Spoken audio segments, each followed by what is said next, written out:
The January 6 hearings may be taking a break, but revelations about Donald Trump's complicity in the insurrection are still emerging. Now, Congresswoman and committee member Elaine Luria tweeted out a never-before-seen select committee exhibit. This one revolved around the speech Donald Trump delivered on January 7th, condemning the Capitol riots. Now, the committee not only learned the speech was partly motivated by 25th Amendment concerns, they also learned about what Trump did not want in the speech. Take a listen to this. Do you recognize what this is? It looks like a copy of a draft of the remarks for that day. Okay. And as you can see throughout the document, there are lines crossed out. There's some words added in. Do you recognize the handwriting?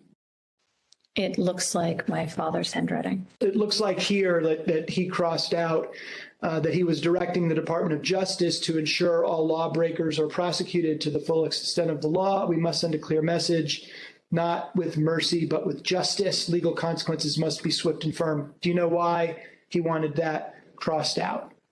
I don't know. And that needed to be stated forcefully. They did not represent him or his political views in any form or fashion. He also has crossed out, I want to be very clear, you do not represent me. You do not represent our movement. Do you know why he crossed that language out of the statement? I don't know. In fact, some of Donald Trump's closest staff had reason to believe he didn't even want to condemn the riots in the first place. Can you describe a little more for me about what Mr. Kushner was asking you to do? I don't remember if it was a video message or a speech he was going to give or something, but I know people were deciding like what he should say or what he should do. And then he knew, since I'm always with him, that, hey, if he asks your opinion, try to nudge this along. This will help everything cool down. So that's what I did. Nudge it along in what way? What does that mean? To make sure he delivers this speech or whatever it was. I don't know if it was a video or a speech or something. It was either, right. It was within a few days after January 6th. Was the implication that the president was in some ways reluctant to give that speech? Yeah. Okay, what do you base that on? The fact that somebody has to tell me to nudge it along. Here to unpack all of this and more is our political panel. Basil Schmeichel is a Democratic strategist and director of the public policy program at the Roosevelt House Institute of Hunter College. And Rena Shaw is here. She is the chair of the Board of Advisors for the Rainey Center. Welcome to you both. Basil, I'm going to start with you because what is your response to everything that you just heard? It seems like over this entire time that there were some, not all, but some staffers that were trying to give him a way out, and he would not take it. He is clearly taking the side of these protesters, of the insurrectionists. He's clearly taking their side. He's being careful. On the one hand, he doesn't want to. He knows that there might be some peril coming to him, but the truth is, he revels in this.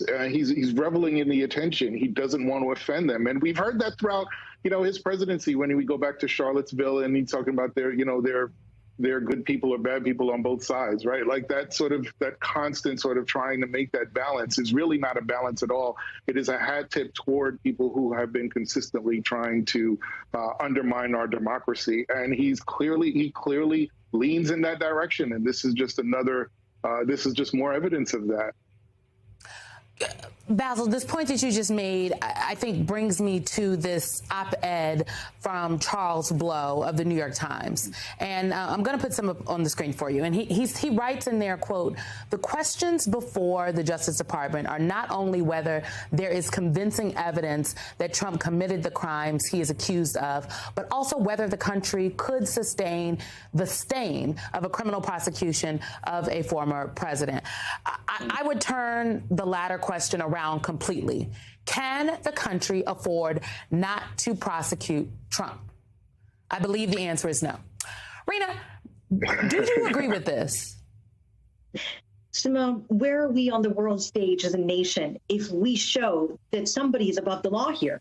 No president, no American president can be above the law. And I think that's exactly what the Department of Justice needs to do, is persecute and hold accountable all those people that led to the insurrection, that were part of it in some way, whether it was behind the scenes or, did anything that led to the criminal action. And it seems to me the Select Committee, the January 6th Select Committee in the House, laid it all out perfectly to show just what the 45th president's role was. Now, whether American people want to accept that or not, that's not even the question here. It all just boils down to how accountable do we want to hold our lawmakers, those we elect to serve us, those who are in positions of power and influence. Look, condemning political violence shouldn't be a partisan issue. I don't know how we got here. It's mystifying to me that anybody would look at January 6th and say the president's role was to sit back and just to let it unfold. That should not be the case. I think if the Department of Justice does not act, we stand to be a nation that is messed up for years and years to come, decades, because no one can be above the law. Trust and accountability and truth are paramount here.